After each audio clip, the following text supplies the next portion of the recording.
Olá pessoal, que a paz do Senhor esteja com todos, paz e bem. Vamos começar mais uma live nossa. Estamos ao vivo para todo mundo. Ficamos um período aí que eu peço desculpas para vocês, porque Harvard acabou me ocupando muito. Então acabei me dedicando muito para Harvard esse período aí, mas foi muito bom porque eu vou poder compartilhar com vocês também aqui muitas novidades com relação à pandemia e estou trazendo muito material exclusivo também, com a intenção que a gente sempre teve aqui no canal, que é uma intenção solidária, é um trabalho voluntário que nós fazemos. Esse aqui é o nosso canal, para você que está entrando pela primeira vez. Nós fazemos esse trabalho aqui de alerta da pandemia, de ensinamento, é um trabalho solidário, educacional. Esse trabalho foi desde fevereiro desse ano, quando eu alertei ainda, quando eu estava na China, em janeiro, sobre o que seria a Covid-19 e como ela poderia impactar a vida de todos os brasileiros e de todos os habitantes do planeta aí, né? Como tem impactado verdadeiramente. Bom, vamos lá então. Análise do cenário de hoje, nós vamos ver como que está aqui. Nesse momento nós temos no mundo 11.178.695 casos, com 528.000 mortes, 528.347, 6.234.000 recuperados. Então nós já estamos com números aqui que nós fizemos a predição ainda em janeiro para vocês, números próximos da gripe espanhola, né? Que deveria se chamar gripe americana, a gente explicou na época, mas nós já estamos próximos. Esses números oficiais aqui indicam um número normalmente 3 vezes de subnotificados. Nesse momento nós já temos então, por essas contas aqui, 3 vezes daria 33 milhões de subnotificados no mundo, que já daria o número de contaminados próximo da gripe espanhola, que foi 50 milhões. Entre 50 e 100 milhões, né? Bom, aqui o panorama nesse momento: Estados Unidos com 2.889.000, Brasil com 1.543.000. Só hoje a gente teve 41.998 casos próximos dos Estados Unidos. É um número que ainda é muito crescente. Preocupa muito essa abertura generalizada, como tanto o presidente como alguns governadores começam a fazer. Aqui cabe uma ressalva também. Eu já estou vendo as perguntas que vocês estão fazendo, vão colocando aqui na live, que a gente vai respondendo todas na medida do possível, tá bom?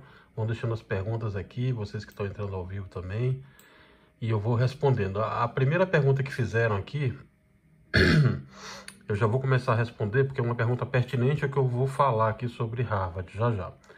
Exatamente em relação a isso. Professor, de quem é a responsabilidade com relação à Covid-19? Eu comentei isso na live passada. Isso teve uma ação direta de inconstitucionalidade, a ADI 4940, e nós explicamos, inclusive, qual era o objetivo dessa ação, que era exatamente verificar de quem que seria essa responsabilidade. Muitas pessoas estão entendendo errado. O STF, ele pacificou que a responsabilidade é dos três, tá? É do presidente, que é a União, como está lá na decisão fundamentada pelo STF, dos estados e dos municípios. Todos eles são responsáveis pela Covid-19. Não são só os governadores e os prefeitos. Esse entendimento está errado. Então revejam lá. Eu publiquei inclusive no Twitter, aqui no Facebook, no LinkedIn também. Deixa eu ver se eu acho alguma coisa no LinkedIn aqui. Esse entendimento está errado, tá? Tá aqui, eu publiquei aqui, ó. Aqui é o material de Harvard. Mais embaixo eu publiquei exatamente que esse entendimento estava errado. Então, só para a gente deixar registrado, todos são responsáveis, tá? A União, os estados e os municípios. É o que determina essa ação direta de inconstitucionalidade. O STF só fez pacificar esse entendimento. Os três são responsáveis, portanto, não são só os governadores e os prefeitos. Vamos lá, então. Bom, vamos partir então para Harvard. Esse aqui foi um trabalho que a gente começou a fazer em Stanford. Eu vou detalhar para vocês também, com relação à pandemia. Muitas perguntas que estão sendo colocadas aqui nesse momento são relacionadas aos reagentes, mensagens positivo e negativo. Já vou responder tudo isso. Vão colocando que a gente já vai responder.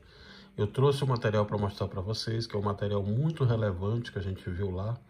É um material científico bem expressivo, que é exatamente o impacto da Covid em casos cardiovasculares, casos com diabetes, renais. Eu comentei isso desde a primeira live, que diferente do que muitos estavam propagando, a Covid-19 ela não era uma doença somente respiratória. Na verdade, quando você começa a estudar a fundo, a gente estuda isso aqui 24 horas por dia e tem 28 anos de experiência na área, tá? Então, só para vocês entenderem, ela é uma doença que a gente chama de multissistêmica. O que é multissistêmico? Ela engloba vários sistemas do seu corpo. Então, não é só a parte respiratória. Claro, na parte respiratória é a maior probabilidade. Tanto é que os níveis, o nível 1, o nível 2 e o nível 3, normalmente eles atingem logo a parte respiratória. Mas há sequelas em todas as outras áreas. Há sequelas neurológicas, há sequelas no seu coração, que é essas complicações cardiovasculares. Há sequelas na diabetes. Então, normalmente o paciente diabético, inclusive tem estudos que mostram que os pacientes diabéticos, os não diabéticos, podem inclusive vir a contrair diabetes após a contaminação da Covid-19, a contaminação pelo SARS-CoV-2. Então, esse estudo aqui, feito em Harvard, ele mostra exatamente isso. Essas complicações cardiovasculares e como a SARS-CoV-2, o vírus da SARS-CoV-2, ele prejudica todo o seu ambiente cardiovascular também.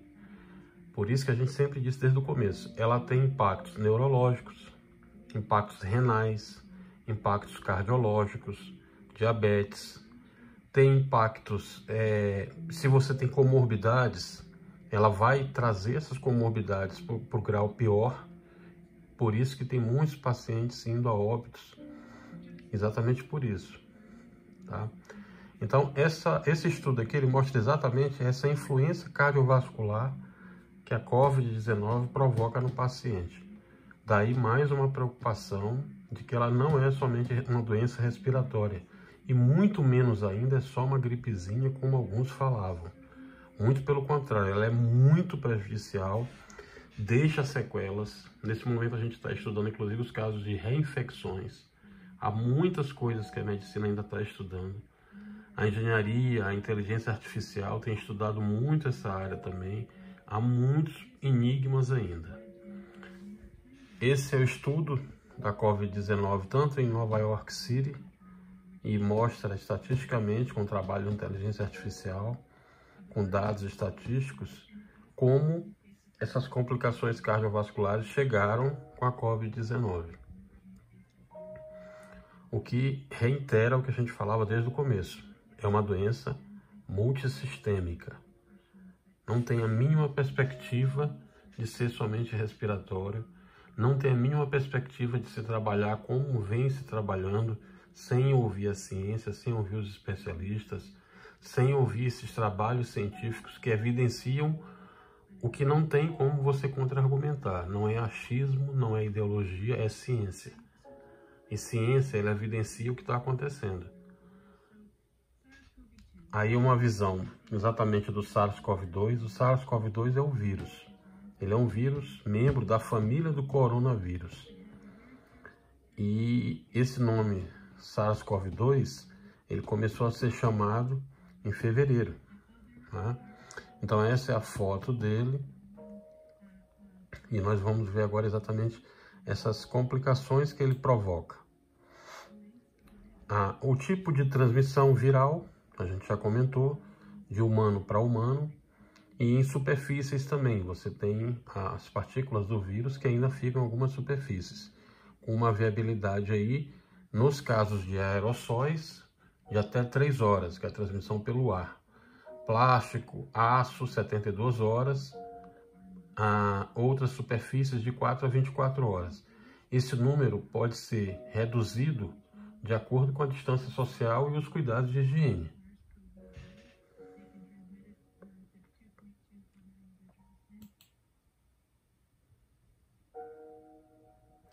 Uma questão que as pessoas perguntam muito é com relação ao R0. O R0 é exatamente o paciente zero, tá? Foi feito um estudo também com os pacientes Com relação à idade, muitas pessoas no começo achavam que seria uma idade somente dos idosos, muito pelo contrário, isso não aconteceu. Hoje você tem uma faixa aí que variam muito mais com relação a comorbidades do que propriamente com relação somente à idade, tá? Então, é exatamente o que o gráfico vai mostrar. A gente tem um problema hoje muito maior relacionado à comorbidade, o ICU que eles chamam aí é a UTI em inglês. Então, aí você tem os dois dados, né? Os dados de pacientes já na UTI e os dados de pacientes que tiveram óbito. Aí as estimativas de morte. Então, você vê que a maior quantidade, 72 mil pacientes na China, foram observados a 2,3%. Essa é a taxa de fatalidade, 2,3%. Essa taxa ela varia, obviamente, de país para país, depende das condições, da quantidade de kits de testes. Nós não estamos nem em 5% da quantidade de testes que seriam necessários. Estamos ainda muito longe disso. A gente tem esse número aqui. Deixa eu ver se eu trago esse número aqui para vocês. Esse aqui é o monitoramento no Brasil nesse momento. Então, se você observar, nesse momento nós temos aí 1.700.000 casos, né? Próximo de 1.700.000 casos já. É um número muito expressivo, observando que esse número é oficial. Se você for contar a quantidade de pacientes subnotificados, como nós já mostramos, o Brasil hoje, nesse momento, estaria próximo de 10 vezes esse número. Então, se nós temos hoje 1.700.000, nós estaríamos próximos de 17 milhões de pacientes subnotificados, o que nos leva a um comportamento ainda muito mais preocupante com relação a essas decisões de se começar a reabrir escola, comércio, mesmo que estejam havendo algumas mudanças de protocolo, de cuidados, mas isso ainda é muito incipiente, isso é muito embrionário. A probabilidade dessas pessoas aumentar o nível de contaminação, epidemiologicamente falando, é muito maior do que a gente estava na situação anterior. É bem verdade que demoramos muito a tomar as medidas que foram sugeridas aqui no canal, desde o começo, quando a gente ainda falava lá em janeiro, olha, tem que utilizar máscara. Os chineses já usam máscara desde a SARS-CoV-1, desde a MERS, outros vírus que tiveram lá respiratórios, os chineses já usavam. Nós demoramos muito a tomar essa decisão, demoramos muito a fazer isolamento, demoramos muito a ter políticas sociais, principalmente políticos que incentivem o uso de máscara, que isso é uma questão básica. Numa pandemia, isso é o básico, não tem muito o que está se falando. Claro que tem que se usar. Bom, então, continuando. Aqui já está falando um pouquinho do ACE2. O ACE2 é o receptor, tá? Aqui está o segredo da vacina, como a vacina vai atuar. Nós falamos da vacina na live passada. Se você não assistiu, é só pegar todas as lives aí e assistindo. Para um pouquinho assistir uma, para um pouquinho assistir outra, tá? Aproveitando aqui que está chegando outra pergunta relacionada a essa parte jurídica, a gente fez 3 lives separadas, né? Eu fiz uma somente da parte de contratos, você pode pegar lá e assistir. Uma somente da parte de contas. Professor, como é que ficam minhas contas na pandemia? Eu estou sem grana, parou tudo, como é que eu fico? Eu apresentei uma live específica para isso. Vou tentar colocar algumas coisas ainda aqui, mas eu tive um trabalho de selecionar para vocês vários temas relacionados a contratos de aluguéis, contratos de água, de energia, telefone, internet, contratos pessoa física, pessoa física, pessoa física, pessoa jurídica. Conversamos sobre o Código de Defesa do Consumidor, Código Civil, Código de Processo Civil, alguns tipos de contratos que estavam elencados aí, teoria da improvisação, né? Tivemos algumas alternativas jurídicas aí, vocês têm que assistir para poder entender melhor. Ainda aí com relação à parte de complicações cardiovasculares, observem os casos que foram hospitalizados, os casos em unidade de intensivo, né, ao home care lá, e os que não sobreviveram, a diferença. Então, é um problema muito sério, porque a Covid-19 ela não está causando somente essas complicações respiratórias que a gente sempre comenta. Ela vai causar outros problemas e principalmente muitos desses que estão, entre aspas, curados, eles podem voltar a apresentar sintomas. Isso ainda está sendo estudado, não tem nada definido nessa área ainda. A medicina está estudando, sempre tem novidades nessa área. Como é um assunto muito novo, a gente está estudando isso aí há 7 meses. Então sempre tem novidades, não tem muitas certezas nesse momento. Nós temos muito mais dúvidas, por isso que se estuda frequentemente. E isso é normal, ciência é assim mesmo. Você tem que estar estudando e reaprendendo todo o tempo. Aí o gráfico que mostra exatamente as lesões cardíacas, né, provocadas pela Covid-19. Então, além da parte renal que ela causa, além da parte neurológica, além de todos os problemas relacionados a diabetes, a outras comorbidades que você já teria, ainda tem esse problema agora cardiovascular. Mais do que nunca, temos que ter cuidado para poder evitar problemas mais lá na frente. Então, a única forma que tem é aquela que você já sabe, é o isolamento social. Se tiver que sair rapidinho, sempre de máscara, protetor facial, viseira, ou somente o óculos não protege. Tem que ter o protetor facial junto com a máscara. Sempre, porque, como a gente já explicou nas lives anteriores, você tem aí as causas de mortes aí, ó. 40% de mortes são cardíacas, ó. Tá? O gráfico mostrando muito bem. Então, há essa preocupação muito grande de alguns políticos quererem tratar como uma simples gripe. Eles não imaginam o que é. Essa que é a grande verdade. É uma doença multissistêmica. Além disso, ela está provocando síndrome em crianças. Você vê muitas crianças aí que estão chegando nos hospitais manchadas, a síndrome de Kawasaki, além da síndrome de Guillain-Barré e outros problemas que vão vindo em sequência aí. Então, a única solução que tem realmente é você tentar se proteger. É o que vai resolver. Você proteger e proteger sua família. Olha, isso aí já é a lesão provocada no seu miocárdio. Para vocês terem uma ideia. É muito complexo, mas dá para ter uma ideia aí. Tá? Então, ela, além dos problemas que ela causa, ela ainda vai causar essa lesão no seu miocárdio, no coração, e você vai ter problemas. Tá? Aí é um artigo mais científico, mostrando inclusive a parte de biópsia, como é feita, tá? Como ele inflama realmente toda a parte cardíaca. Esse pontinho de amarelo é exatamente a lesão. Então, essas lesões coronárias que vão levar a infarto, elas têm que ser muito preocupantes. Tá? Aí a parte viral, a toxicidade viral, tá? Como ela atinge diretamente seu miocárdio, também mostrando. Também necessitando de uma biópsia eletrocardial.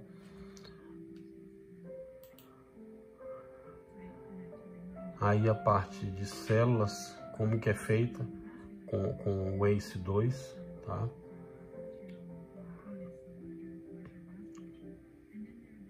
Envolvendo aí o perícito. E a parte de trombose microvascular. Bom, eu vou mostrar para vocês também um outro estudo que foi muito comentado. Consegue abrir aqui. Esse já foi feito pela Harvard Medical School Medicine. Então ela mostra exatamente toda essa parte de diagnóstico que nós vimos lá. Tá? Eu vou tentar mostrar para vocês.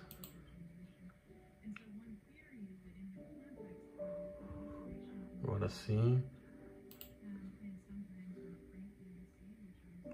Então, o que acontece?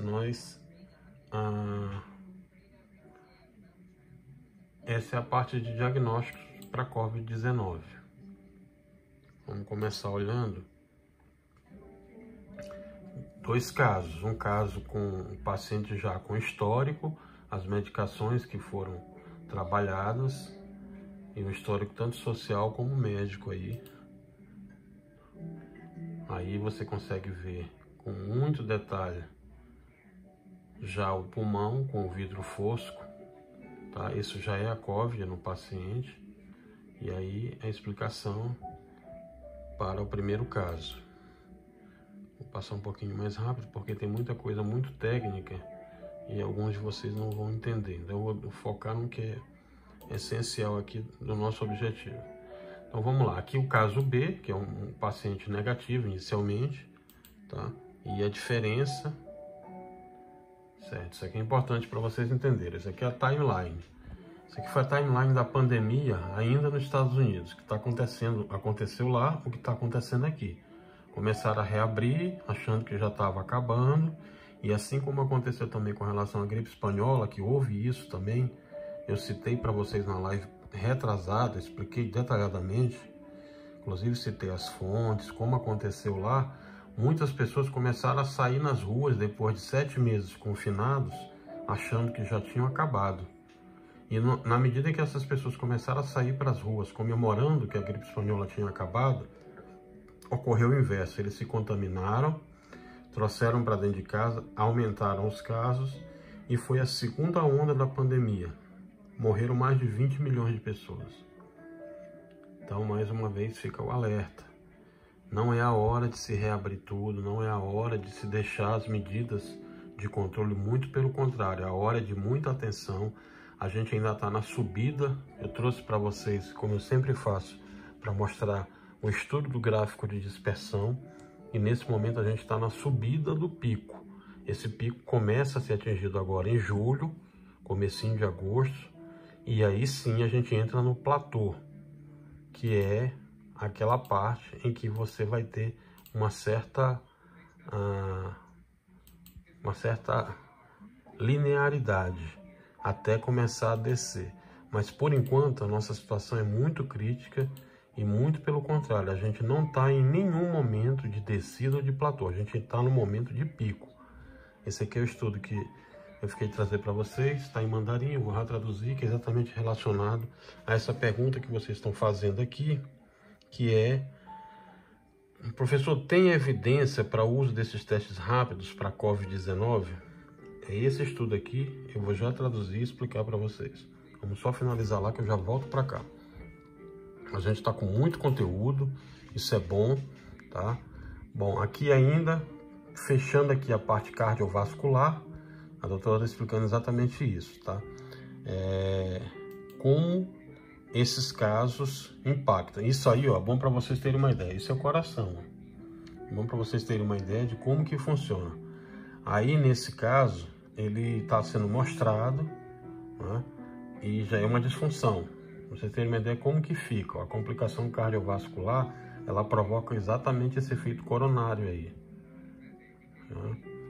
Então, isso já é a influência da COVID indo direto para o coração. Bom, aí o gráfico mostrando, né, vários gráficos simultaneamente, e aí ela se manifestando.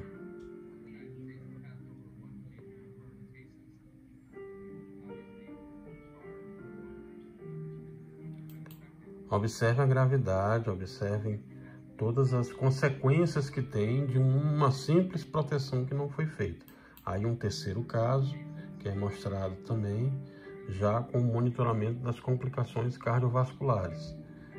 Tem uma opção que foi tratada na UTI e a outra opção, um tratamento de UTI também, mas não severo ainda, por telemetria.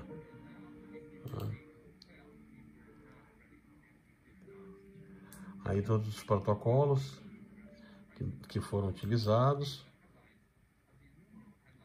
E aí mais a parte um pouco mais medicinal, mais complicada, mas só para vocês terem uma ideia, é a parte de monitoramento, complicação cardíaca e tratamento. O que foi feito? Muitos desses casos de pacientes com diabetes, comorbidades cardiovasculares, são raros os casos em que há tratamento e que se salva, tá? São casos bem complicados. Por isso a necessidade, se você tem comorbidade, fica longe de aglomeração, fica longe da possibilidade de pegar o vírus, porque é sua vida que está ali, tá? Aí uma análise com nucleotídeos, tá? Mostrando aí, é muito mais medicinal essa parte, eu vou pular um pouquinho. Bom, aí o tratamento, o início do tratamento, do trial, que a gente chama, que é o inicial, né? Para COVID-19 já com pacientes infartados e com problemas cardiovasculares. E aí, propriamente dito, é o renin e o angiostensin, que é como funciona, tá? Deixa eu voltar um pouquinho, isso aqui é importante para vocês conhecerem, que é exatamente a base da vacina. A base da vacina é isso aqui, ó. Eu comentei com vocês na live passada, tanto da vacina chinesa como da vacina da Pfizer americana, que é baseada na chinesa, como da vacina de Oxford também. Todas três usam esse estudo aqui parecido, mas com metodologias diferentes. A chinesa já usa o ADE5.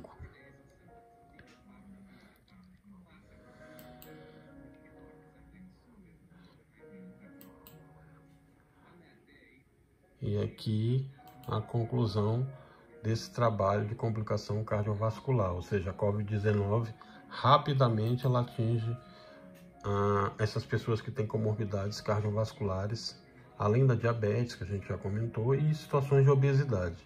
Também é fator muito complicador. Ok? Bom, agora eu vou mostrar para vocês aqui, para a gente começar a responder as perguntas. Vamos deixar aqui que a gente já vai respondendo. Esse é o The Challenge, tá? da SARS-CoV-2, apresentado em um slide. Ele mostra exatamente os casos familiares aí, tá? Então você tem como é, primeiro a admissão lá em cima, depois a esposa e depois o filho e, no caso, a daughter-in-law, né? Então, à medida em que vai se contaminando e vai levando para dentro de casa, olha como vai acontecendo. É isso que está sendo mostrado aí, tá? Toda essa complicação. Timeline, já falamos, né? Assim, aqui também, a parte de pacientes pré-sintomáticos, como que acontece. E isso aqui que eu acho muito bacana também, que é a resposta clínica por indivíduo. Aqui você tem a fase viral, a resposta da fase viral e a fase inflamatória. Então dá para você ter uma ideia de como elas ocorrem no tempo. Então você tem as duas fases aí. O momento em que a pessoa é infectada, do momento em que passa para a fase pulmonar, entrando no estágio 3, que é a hiperinflamação pulmonar, é a fase mais crítica, já necessita de ventilador mecânico, de aparelhos, de UTI, hospitais, já é uma situação muito mais complicada, já está próximo do óbito aí. Então tem que ser tratado muito rapidamente para evitar uma tragédia, tá? Essas situações, elas variam dependendo da localidade, dependendo do paciente, mas em média é exatamente assim que acontece. Aí sim, o estudo dos pré-sintomáticos, tá? Dá para você ter uma ideia exatamente dessa dúvida que estava tendo, que a gente respondeu na live anterior, que pré-assintomático é diferente de assintomático. Só você voltar lá que vai pegar essa live anterior para dar uma assistida lá.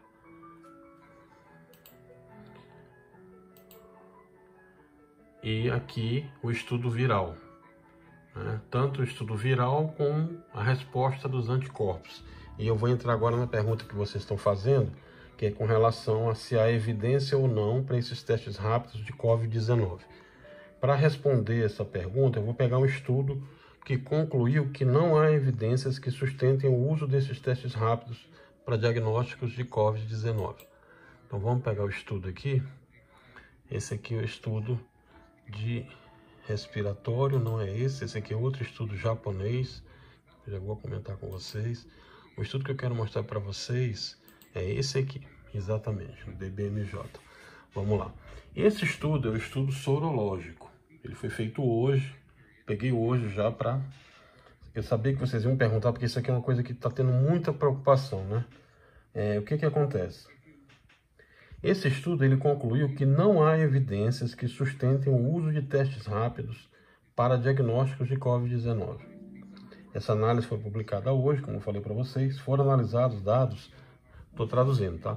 Foram analisados dados de mais de 40 estudos de diversos países, para avaliar a evidência disponível neste momento, que sustente ou não o uso desses testes e indicar sua acurácia. Esses testes sorológicos identificaram pessoas que já tiveram contato com o vírus e por isso devem ser feitos a partir do 10º dia de contágio. Aqui está o primeiro problema, as pessoas não estão fazendo a partir do 10º dia de contágio, já começa por aí. Na revisão, os testes foram divididos por método e também por classes de anticorpos. A sensibilidade e a especificidade dos diferentes testes foram comparadas. A sensibilidade, o que é a sensibilidade? Ela corresponde ao nível de precisão, ou seja, quanto mais alta, menor a taxa de falsos negativos. Já a especificidade indica quão específico é o teste para detectar anticorpos contra o SARS-CoV-2 em relação a outros vírus respiratórios. Essas 3 sorologias avaliadas foram ELISA e a quimioluminescência, feitas em laboratório, a partir de amostra de sangue venoso. E a imunocromatografia, que são os chamados testes rápidos, elas analisam no próprio aparelho 1 ou 2 gotas de sangue da ponta do dedo. Parece com aquele exame de glicose também. O que acontece? As classes desses anticorpos correspondem às imunoglobulinas. É o IgM, o IgC e o IgA, que a gente falou também na live anterior e antes da live anterior. Os anticorpos IgM são produzidos no início da infecção, enquanto o IgC e o IgA, também chamados de memória, eles aparecem numa fase tardia. Os anticorpos IgC e IgA são específicos para um agente viral. É isso aqui, ó. Eles são específicos para um agente viral e podem durar bastante tempo no organismo, sendo considerados bons marcadores de imunidade. Os pesquisadores observaram que a especificidade dos diferentes testes sorológicos variam entre 96% a 99%. Em relação à sensibilidade, os testes tiveram sensibilidade de 97%. Os da ELISA, 84,3%, um intervalo de 75,6% a 90,9%. E o imunocromatográfico de apenas 66%, intervalo de 49,3% a 79,3%. Todas essas análises foram feitas em pacientes que apresentaram diagnóstico positivo para a COVID-19, no exame RT-PCR, considerado padrão ouro para diagnóstico de infecção aguda. Professor, explique para mim. Bom, isso aí significa o seguinte. Na prática, significa que em aproximadamente 34% desses casos, os testes rápidos dão falsos positivos. Enquanto o ELISA, esse que está da cor verde, essa taxa equivale a cerca de 16%. E na quimioluminescência, 2%. Então essa é a diferença. Em relação aos pacientes que não tiveram contato prévio com o vírus, a chance de o resultado positivo ser verdadeiro, ou seja, nesse caso indicando corretamente que o paciente não apresenta anticorpos para o SARS-CoV-2, aumenta para 98% para o ELISA e 97% para o imunocromatográfico. No caso da quimioluminescência, essa taxa se manteve em 98%. É o que diz o estudo. Ou seja, em uma população cuja prevalência do SARS-CoV-2 seja de 10%, a cada 1.000 indivíduos que contraíram a doença, 66 terão resultado positivo no teste rápido e 34 serão classificados erroneamente como não infectados. Observem isso. Ou seja, por outro lado, dentre aqueles que não foram contaminados, em 869 o resultado do teste será negativo, mas 31 serão falsamente identificados como se estivessem com anticorpos anti-SARS-CoV-2. Uma observação importante dessa revisão é que há um elevado risco de viés, cerca de 67% nos testes, de acordo com o período em que eles foram realizados. Se muito no início ou muito no fim do contágio. Então, dependendo de quando foi feito isso, pode ter dado esse resultado de falso positivo. Isso significa que é uma correlação direta entre o momento em que é feito o exame e a sua acurácia. Okay? O estudo também comparou os diferentes testes disponíveis comercialmente e as chamadas tecnologias in-house. desenvolvidas e patenteadas por um laboratório sem comercialização. A sensibilidade dos testes foi significativamente menor nos kits comerciais nos 3 métodos em comparação às tecnologias laboratoriais, em especial o método imunocromatográfico, cuja sensibilidade foi de apenas 65% frente a 88% do método desenvolvido em laboratório. Outro dado levantado na pesquisa identificou uma maior taxa de acerto dos testes comerciais quando realizados a partir da 3ª semana de contágio, em relação às primeiras 2 semanas após o início dos sintomas. Segundo os autores, embora a utilização de um teste rápido, de baixo custo e com bom índice de acerto seja de interesse da população, essa procura levou à produção e comercialização e à divulgação de diversos testes sorológicos para a Covid-19, sem que houvesse uma avaliação mais rigorosa de sua sensibilidade. Então, eles concluem com um alerta. A baixa performance dos testes sorológicos existentes coloca em dúvida a utilização de tais métodos para a tomada de decisões. Em particular, o uso dos testes rápidos associados aos chamados passaportes de humanidade por governantes. Então, é isso que a gente explicou desde o começo. Não é simplesmente chegar e fazer o teste. Tem que ler o manual do fabricante, verificar com um profissional especializado como que deve ser feito, em que prazo que deve ser feito, além de todos os problemas que já existem do próprio tipo de teste. Tá? São problemas complicados. Ok? Bom, então, continuando, vamos voltar lá, respondendo as dúvidas. Aí você tem uma ideia do RNA viral, tá? Esse é o RNA viral do vírus, do SARS-CoV-2.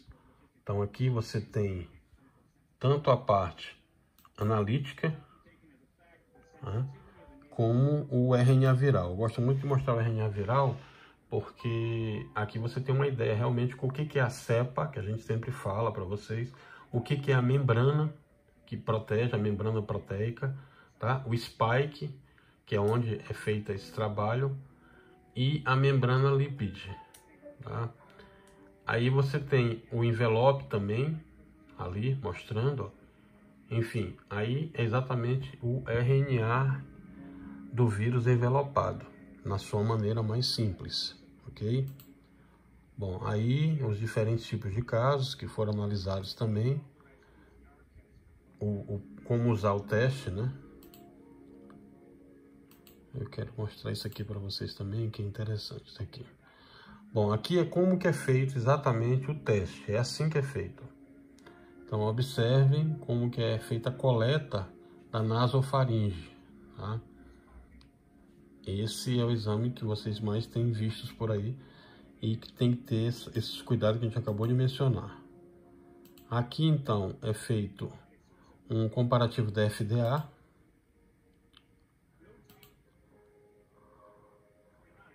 mostrando aí exatamente o que a gente sempre comenta, tá? A evolução dos casos. E aqui a parte exatamente dos cientistas falando isso que a gente tem falado, que o ELISA pode ser uma solução nessa parte de PCR, tá? Mas a gente ainda está longe disso aqui, porque a gente ainda não consegue ter nem teste, quanto mais está discutindo qual que é o melhor, né? A verdade é que nem testes a gente tem em muitos locais aí, nem testes estão chegando, nem paciente está sendo atendido, estão sendo tudo mandado para casa. Isso aí precisa ser resolvido. É outra pergunta que fizeram aqui. Professor, a gente vai sair da primeira onda, já vai vir a segunda onda? Veja bem, já vou emendar com a outra pergunta que fizeram aqui também, que é relacionada ao pico. Nós vamos ter o pico quando? O pico que eu mostrei para vocês, aqui, ó, eu mostrei o gráfico, como é que a gente calcula. Esse gráfico aqui não tem achismo, ele é calculado por inteligência artificial, machine learning, deep learning, é utilizado o R, é feito com regressão linear, é feito com toda uma inteligência por trás, além da parte de calculadora de pressão hospitalar. Você tem opções de simulação, capacidade hospitalar envolvida, é todo um trabalho de engenharia de dados, tá? Então não é achismo. Nesse momento tá aqui, ó. Se você tivesse que... Cadê o pico? Tá aqui, nós estamos no pico. Agora esse pico aqui, ele começa agora, aqui, ó. Esse é o pico. Só que esse pico não é o mesmo, ele não é idêntico para o Brasil inteiro. Cada localidade tem um pico diferente, cada região tem um pico diferente. Lembra que eu falei para vocês numa das primeiras lives, olha, se o Brasil não se cuidar, nós vamos ter 20, 25, 26 Wuhans aqui dentro do Brasil. Foi o que aconteceu. Então nós temos no Maranhão uma situação diferente. Nós temos no Pará uma situação diferente, no Amazonas também, no Rio, em São Paulo, em Santa Catarina, em Brasília, no Goiás. Cada localidade está tendo um formato diferente. Se vocês seguirem minha página lá no LinkedIn, eu mostro esse gráfico detalhado, lá no Facebook também. O de hoje eu já mostrei. Então, se você observar o de hoje, eu mostro para vocês lá como que está. Nesse momento você tem Pará, Amazonas, o Ceará, Maranhão, alguns estados aí começando a não ter controle de casos, entrando exatamente naquela esfera de início da subida da rampa, do pico. Em outros começa a cair um pouco. Ah, professor, está diminuindo? Não, não está diminuindo. O que está acontecendo é que essas pessoas não estão nem entrando na estatística. Pelo fato de não estarem sendo atendidas, muitas estarem sendo atendidas em casa, a gente já tem casos aí de pacientes morrendo em casa, pacientes sem ter sido atendidos. O cara pega o metrô, pega um ônibus, vai, já contaminado, já contamina várias pessoas, chega lá para ser atendido na UPA ou na unidade básica de saúde lá, diagnosticam que ele tem Covid, não fazem o teste e mandam ele para casa. O que acontece? Ele volta no mesmo metrô, no mesmo ônibus, infectando mais um monte de pessoas. É tudo que a medicina não recomenda. Tudo errado. Enquanto você olha o comportamento da China, com 18 pacientes em Pequim, com medo de uma segunda onda, você tem o quê? 1 milhão de pessoas em lockdown. O Estado para, o país para. O presidente chama o governador, chama o prefeito, todo mundo conversa numa mesa, especialistas estão trabalhando e se parou o país por causa de 18 casos. 38 casos. Aqui nós estamos tendo 42 mil hoje. Chegamos a ter 55 mil. Vocês têm noção o que é isso? Muitos não têm. Passou a ser uma numerologia, uma coisa normal. Pessoal, estão morrendo 1.200 pessoas por dia no Brasil. Estão caindo 8 Boeings aqui todo dia. É a metade do 11 de setembro, que foi falado no mundo inteiro por mais de 2 anos. E a gente está calado. E o povo está começando a se acostumar. Eu fiz um artigo científico sobre isso, que iria acontecer isso. Infelizmente está acontecendo. Isso é trágico. Porque não são só números, são pessoas, são vidas, são histórias, são famílias ceifadas. A minha foi uma delas, vocês lembram disso. Não volta. Tá? E muitos que assistem aqui o nosso canal, eu sei que também tem membros que já perderam membros, familiares. É muito grave o que está acontecendo, não é simples. Essas medidas precisam ser melhor pensadas. Um outro erro que estão cometendo, novamente, você observa que estão cheios de cargos aí nos ministérios, assessorias de governo, tá? E que não tem pessoas da área de ciência. Você olha paraquedistas, você olha outras pessoas de outras áreas, só não olha ninguém da área de ciência.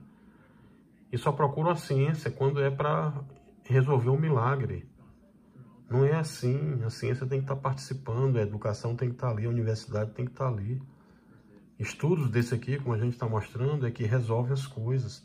É que você senta numa mesa e envolve tomadas de decisão.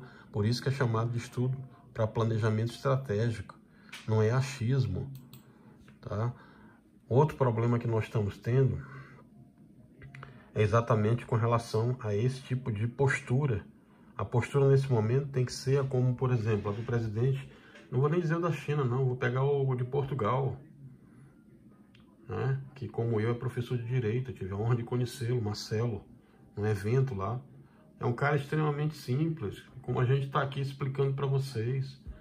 Ele entra no meio de uma entrevista, pessoal, olha, tem que usar máscara, tem que permanecer em casa, tem que fazer isolamento. Porque isso é o óbvio, quando você estimula as pessoas a irem para a rua, você está fazendo um trabalho inverso, você está prejudicando, você está incentivando as pessoas a se contaminarem.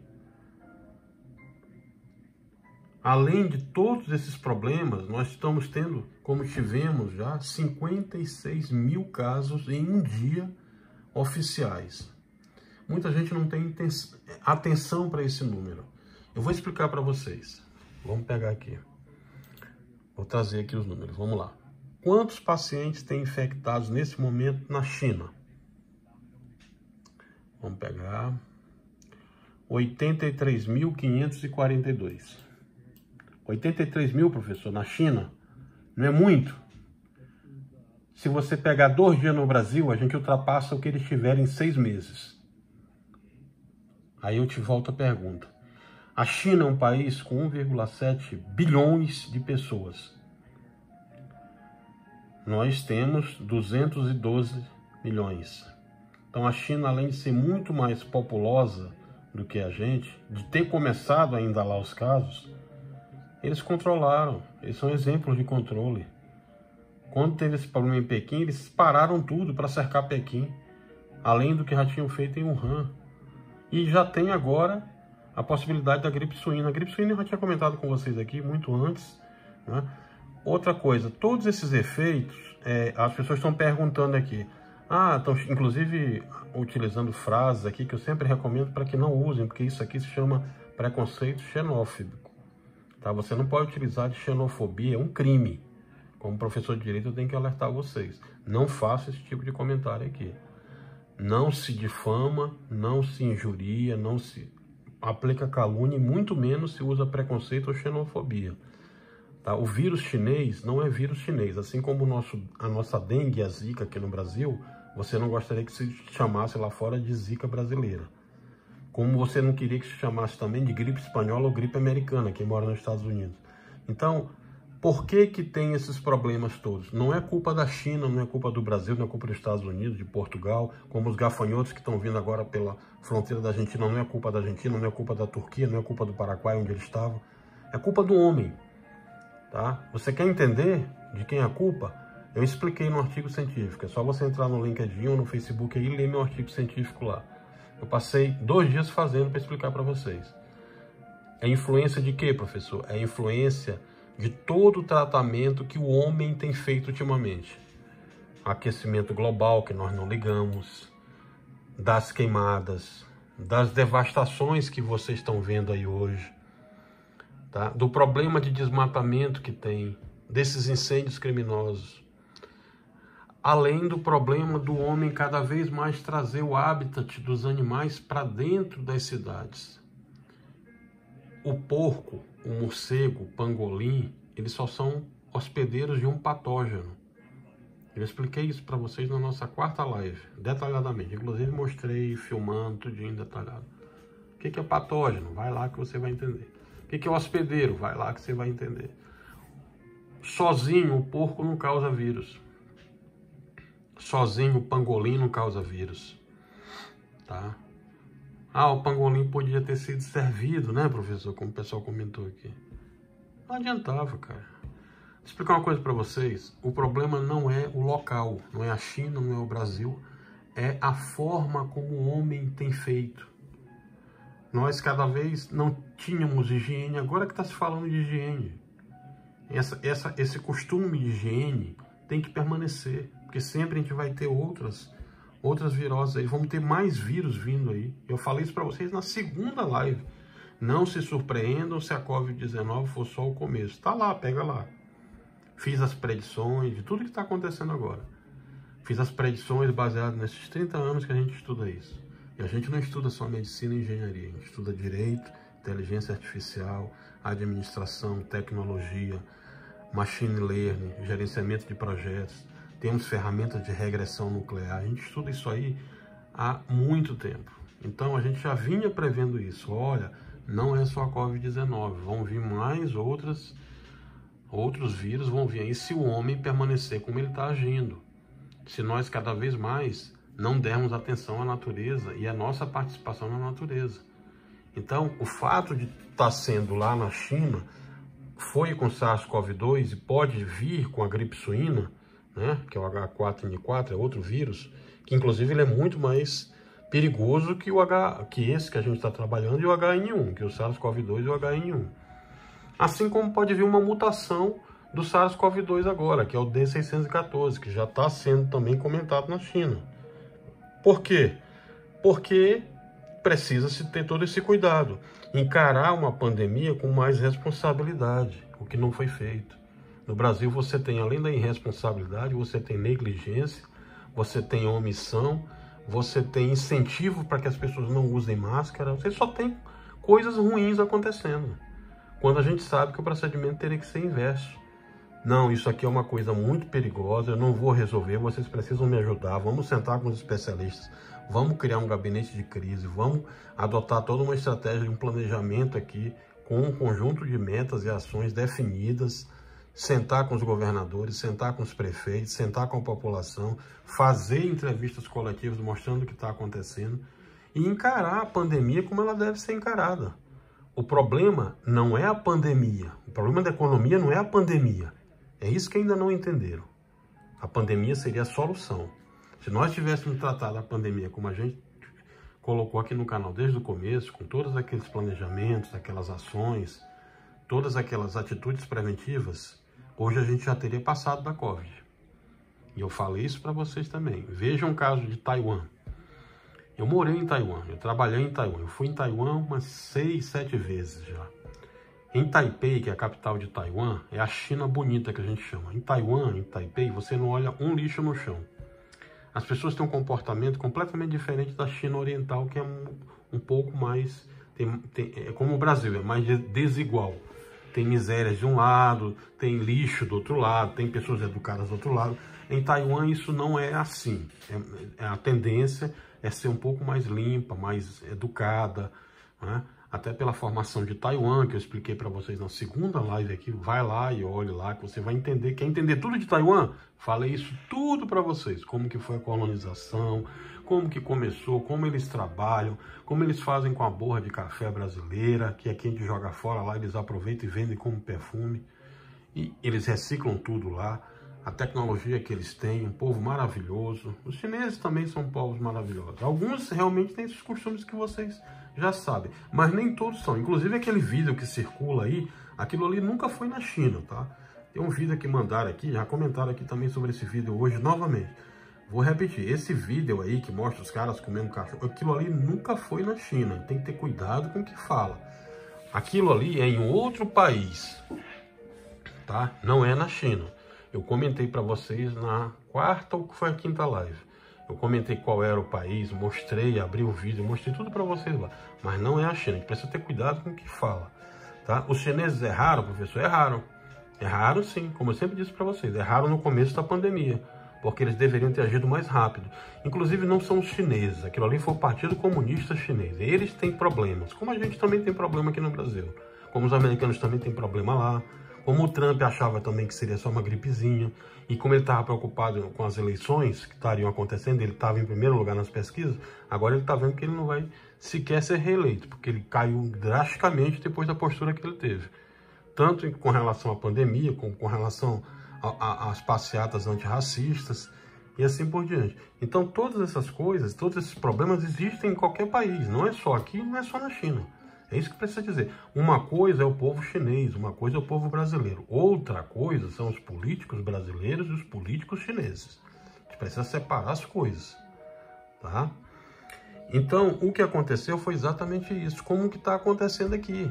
Esse número era para vocês estarem alarmados. Era para todo mundo estar na rua agora, chamando os governadores, fazendo passeata, fazendo manifestação na internet, já que não pode fazer manifestação sem isolamento. Fazer manifestação na internet. Peraí, o que está acontecendo? Estão tendo 55 mil casos por dia aqui no Brasil, a gente está achando isso tudo normal e está se abrindo shopping, abrindo comércio e está voltando tudo ao normal? Peraí, tem alguma coisa errada. Claro que está errado. Claro que tem alguma coisa muito errada. Não é para ter esse número todo. E olhe que isso é só o número oficial. Se você for pegar os subnotificados, tem muito mais. Esses subnotificados estão aí no dia a dia, são colegas nossos, são irmãos nossos que chegam lá, sequer são atendidos, são devolvidos para casa. E cada vez aumenta mais esses números de subnotificados. E aí morre em casa, morre do lado, não entra na estatística. Basta você pegar os números de cartórios aí, como eu fiz uma vez em uma live aqui e mostrei que esses números estavam todos subnotificados. Quando você pega lá e vê que não está morrendo 1.200 por dia, deve estar morrendo uns 2.500.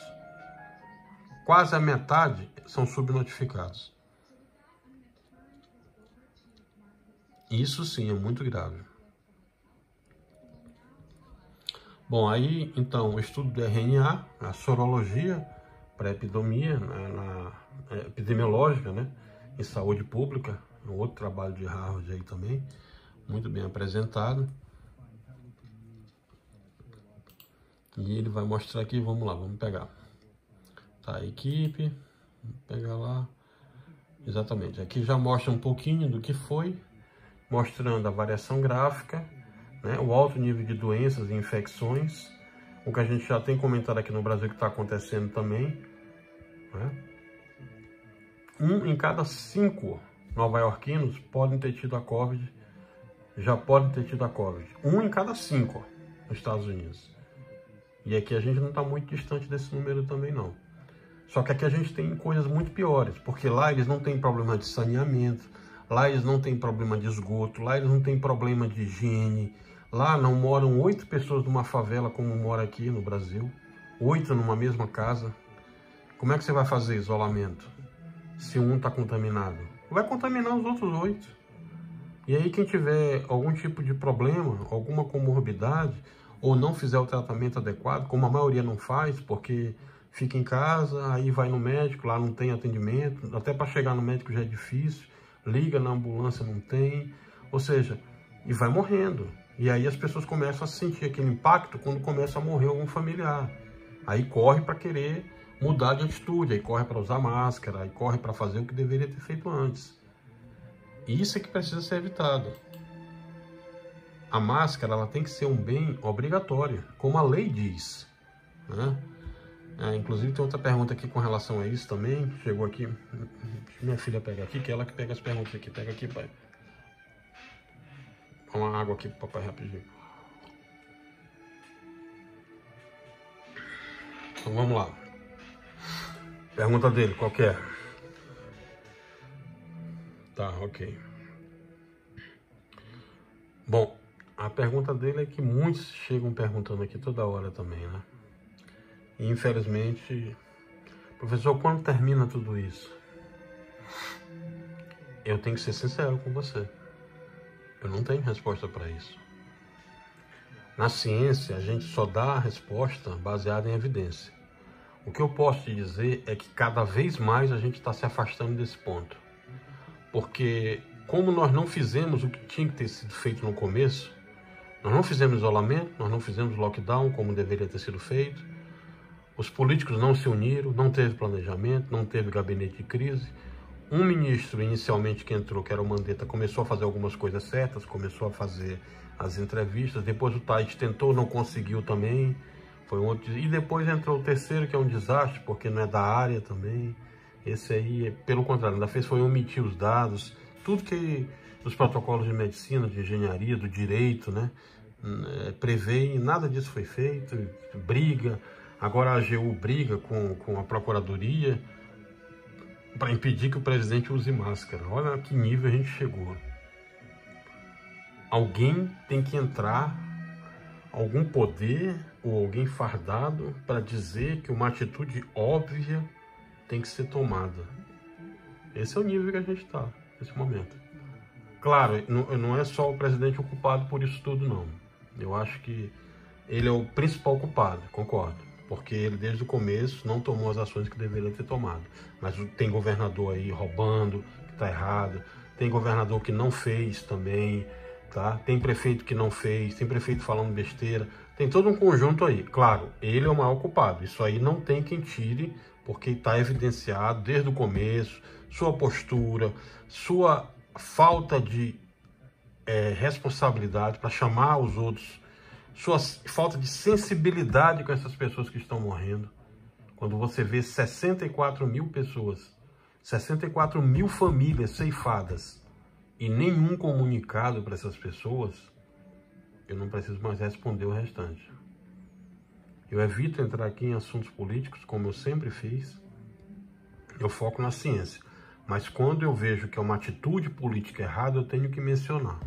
Então, o que eu estou baseado nessa pergunta que vocês fizeram aqui, que eu não vou comentar, a briga entre um e outros, quem é culpado, presidente, governador, eu acho que no conjunto da obra tem muitos erros, tá? Essa que é a verdade. Cientificamente falando, tem muitos erros de muitas partes. Claro, ele é o principal que errou, tá? Isso é fácil de ser evidenciado, basta vocês pegarem todas as entrevistas que ele deu, todas as posturas que ele deu desde o começo, mas não considero que seja só ele o errado. Tem governador errando também.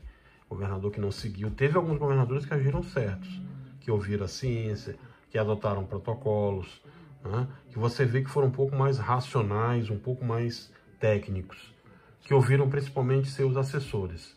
Esse é o principal. Mas, nesse momento, o que o Brasil deveria estar fazendo? Deveria estar sentado com um gabinete de crise, se elencando em esforços e especialistas e toda uma comunidade científica em volta e essa comunidade ser ouvida.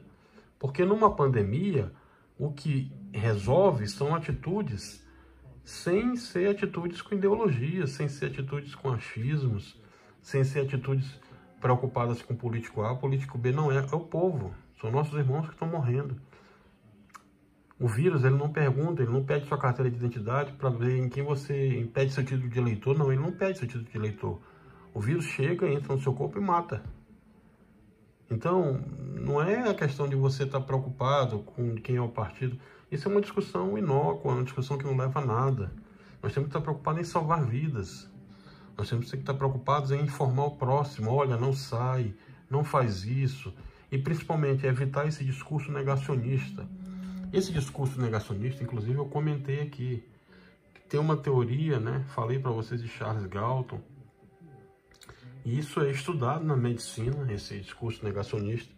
É uma teoria que a gente chama, né? É uma lógica eugenista. Eu comentei para vocês na live retrasada sobre isso. Cada vez que você tenta falar sobre a pandemia, a pessoa se sente mais, ela foge cada vez mais do assunto. É uma lógica eugenista mesmo, isso é estudado na medicina. Ela tenta sair daquele assunto porque ela não consegue encarar aquilo como verdadeiro. Então ela foge do assunto cada vez mais. É o que acontece com alguns políticos nossos, é uma lógica eugenista. Em vez de estar preocupado em salvar a população, alguns acham que vai acontecer mesmo, vai morrer só alguns aí, vai ficar por isso mesmo, o que está errado. Porque não deve ser encarado assim. Se nós tivéssemos tido uma postura diferente desde o começo, ao invés de 64 mil agora, a gente teria salvo aí mais de 50 mil vidas. É só vocês pegarem os países que trataram direitinho, como Taiwan. Taiwan teve 15 mortes. Já acabou a pandemia em Taiwan. Tá todo mundo lá assistindo jogo de futebol, indo para shopping. Acabou, eles estão controlando. Agora, por quê? Fizeram um tratamento, um sistema de controle georreferenciado, todos os celulares são monitorados, os médicos participam, os engenheiros participam, o pessoal do direito está lá também, né? Ou seja, toda a comunidade participa, tem tecnologia de ponta, as pessoas levam muito a sério o tratamento, já levavam antes com o SARS-CoV-1, desde 2002, né? Então os chineses orientais, eles têm essa preocupação, diferente dos americanos. Os americanos que eu falo no sentido histórico, no sentido americano, brasileiro, né? Latino-americano, e o americano norte-americano. Então tanto os norte-americanos do Trump, como nós aqui, latino-americanos do Brasil, erramos feio, e não tem encarado com seriedade, em ter cometido os erros de sempre. Erramos feio em não ouvir os cientistas. Quantos especialistas já foram ouvidos pelo governo que está aí? Não se ouve, só se ouve político. Quantos estão sendo ouvidos hoje, que já saíram aqui do Brasil, que já foram lá para fora, que conhecem os orientais, que conhecem os americanos? Eu, em janeiro, falava para vocês isso aqui, eu dei palestra em Harvard, alertando. Lá eles me ouviram. Eu dei palestra na Universidade da China, lá eles me ouviram. Aqui no Brasil eu dei palestras, não ouviram. Então, o problema não é só... você podia dizer, a gente tem problemas históricos. Tem problemas históricos aqui, mas se a gente tivesse tido um planejamento diferente, ainda dá tempo de fazer isso. a gente teria resultados diferentes. O problema é que nós não fizemos nenhuma coisa e nem outra. Nós nem nos preocupamos com a economia, nem nos preocupamos com a pandemia. E agora a gente entra num funil sem saída. Por isso que eu não consigo responder a tua pergunta. Tá? Você que me pergunta, professor, afinal de contas, quando acaba isso? Acabaria se nós tivéssemos feito como planejado. Ou seja, se a gente tivesse feito os 90 dias inicialmente de lockdown, isolamento, a gente já teria saído da pandemia. Mas nós não fizemos. E pior, estamos fazendo o inverso agora. Estamos incentivando as pessoas a ir para a rua como se já tivesse acabado. O que vai acontecer? Daqui a 21 dias vocês vão saber. E eu vou deixar mais uma predição. Eu sempre faço predições aqui. Eu fiz desde o começo das minhas lives. Graças a Deus, todas aconteceram. Felizmente porque acertei. Infelizmente porque o resultado eu não queria que acontecesse. E aconteceram. Eu falei desde o começo para vocês. Os dois epicentros do mundo vão ser o Brasil e os Estados Unidos. O Brasil vai ser pior que os Estados Unidos. E é o que está acontecendo hoje. Oficialmente, nós estamos chegando em 2 milhões de casos. Os americanos estão chegando em 3 milhões. Só que lá eles já testaram mais de 100 milhões de testes. Nós aqui ainda não testamos nem 3 milhões. Então, se nós estivéssemos testando mais, esse número nosso seria muito maior, o que corresponderia à realidade. Só que ao invés da gente estar fazendo mais testes, está vendo agora exatamente o contrário. Desmontando hospitais de campanha. Não é porque não tem paciente, não. Porque tem. É porque não tinha mais suprimento. É porque não tinha mais como manter os contratos. É porque foi feito tudo errado. Porque não veio de baixo para cima. A orientação não foi nacional. Não observaram o que o STF falou. Que os três tinham que atuar em conjunto para resolver a Covid-19. Está lá na ADI 4640. É o que diz a ação direta de inconstitucionalidade. E a gente vai levando da forma como a gente está vendo. O povo sendo tratado em casa. Quantos e quantos não me ligam perguntando: doutor, me ajude aqui, o que eu faço? E a gente tem que parar o que está fazendo para dar um consolo que o governo deveria estar dando e não dá. Porque essas pessoas não conseguem chegar numa UPA, não conseguem chegar no hospital. No Nordeste, no Amazonas, está acontecendo um terror lá, um genocídio. O Amazonas, vocês viam na televisão aí a quantidade de pessoas sendo enterradas. Agora começou a ser normal. A imprensa já mostra menos, porque alguns acham que está exagerando. Não é que está exagerando, não. Eles estão mostrando a verdade. Só que a verdade dói. Quando é com a sua família, aí a verdade dói mais ainda. Como foi com a minha e como foi desses 64 mil aí. A gente sabe exatamente onde dói. É o que deveria estar acontecendo com o resto do país. É essa preocupação que deveria estar se tendo. É em salvar vidas, o que não está acontecendo. A gente continua preocupado em polarizar, em ficar nesse clima aí, e não em salvar vidas, que é que deveria estar sendo a providência número 1. Bom, vamos lá, eu fiquei de mostrar para vocês um outro estudo também, cardiovascular, a gente já mostrou, e ficamos de mostrar o estudo do impacto aqui de Harvard também. Vamos lá. Ok, bom, então chegando às perguntas aqui, eu vou começar a responder as perguntas então, para a gente dar continuidade, tá? E só para a gente continuar, lembrem disso, na gripe espanhola foi a mesma coisa. Muitas pessoas achavam que já tinha passado, que já tinha acabado, e a pandemia voltou com força total e matou mais de 20 milhões de pessoas. Então, continuem se protegendo, tá? Continue protegendo seus familiares. Não achem que acabou, porque não acabou. Muito pelo contrário, ela vai vir mais forte aí. Foi o que eu acabei de mostrar para vocês no gráfico aqui, como que vai ser o pico. Ela vai vir mais forte porque mais pessoas vão se contaminar, porque mais pessoas não estão dando atenção. Ok? Então vamos começar então a responder as perguntas de vocês aqui. Aí então, você tem uma proximidade de 1.800.000 casos no Brasil, o que é cada vez mais alarmante. Se você pegar o monitoramento de casos de óbitos confirmados, tá? Você tem o total de óbitos, que a gente já chega próximo de 66 mil casos, E dentro daquela predição que nós fizemos, se continuar nesse ritmo criminoso aí, crescente, nós teremos 150 mil casos até o final de setembro. É muito ruim, é muito triste, principalmente quando se olham medidas nesse momento que vão no sentido inverso, de querer abrir escola, abrir comércio, como se isso fosse resolver alguma coisa na economia. A gente já mostrou aqui que é preferível esperar para que isso acabe, né, todo esse período agora acabe, do que forçar essa atitude irresponsável, inócua, e que só vai incentivar mais pessoas a se contaminarem e não vai resolver o problema da economia. Isso aqui é o pior. Tá? Aqui um comparativo dos casos confirmados no Brasil em relação a outros países, com a taxa por 100 mil habitantes em escala cada vez mais logarítmica. Aí. Observem que o Brasil já está muito próximo dos Estados Unidos em termos de escala logarítmica com essa taxa por 100 mil habitantes. Nós já estamos indo aqui oficialmente para epicentro do mundo. Oficialmente a gente já é epicentro do mundo, tá? Nós já temos mais casos que os Estados Unidos. Se contar a quantidade de subnotificados, a gente já está próximo de 20 milhões aí de subnotificados. E o último gráfico é o comparativo do número de óbitos do Brasil em relação a outros países aí, com a taxa de 100 mil habitantes também na escala logarítmica. A gente observa que o Brasil também está chegando ao próximo nível dos Estados Unidos. Observando que eu sempre falo para vocês, os Estados Unidos têm já quase a totalidade de testes efetuados.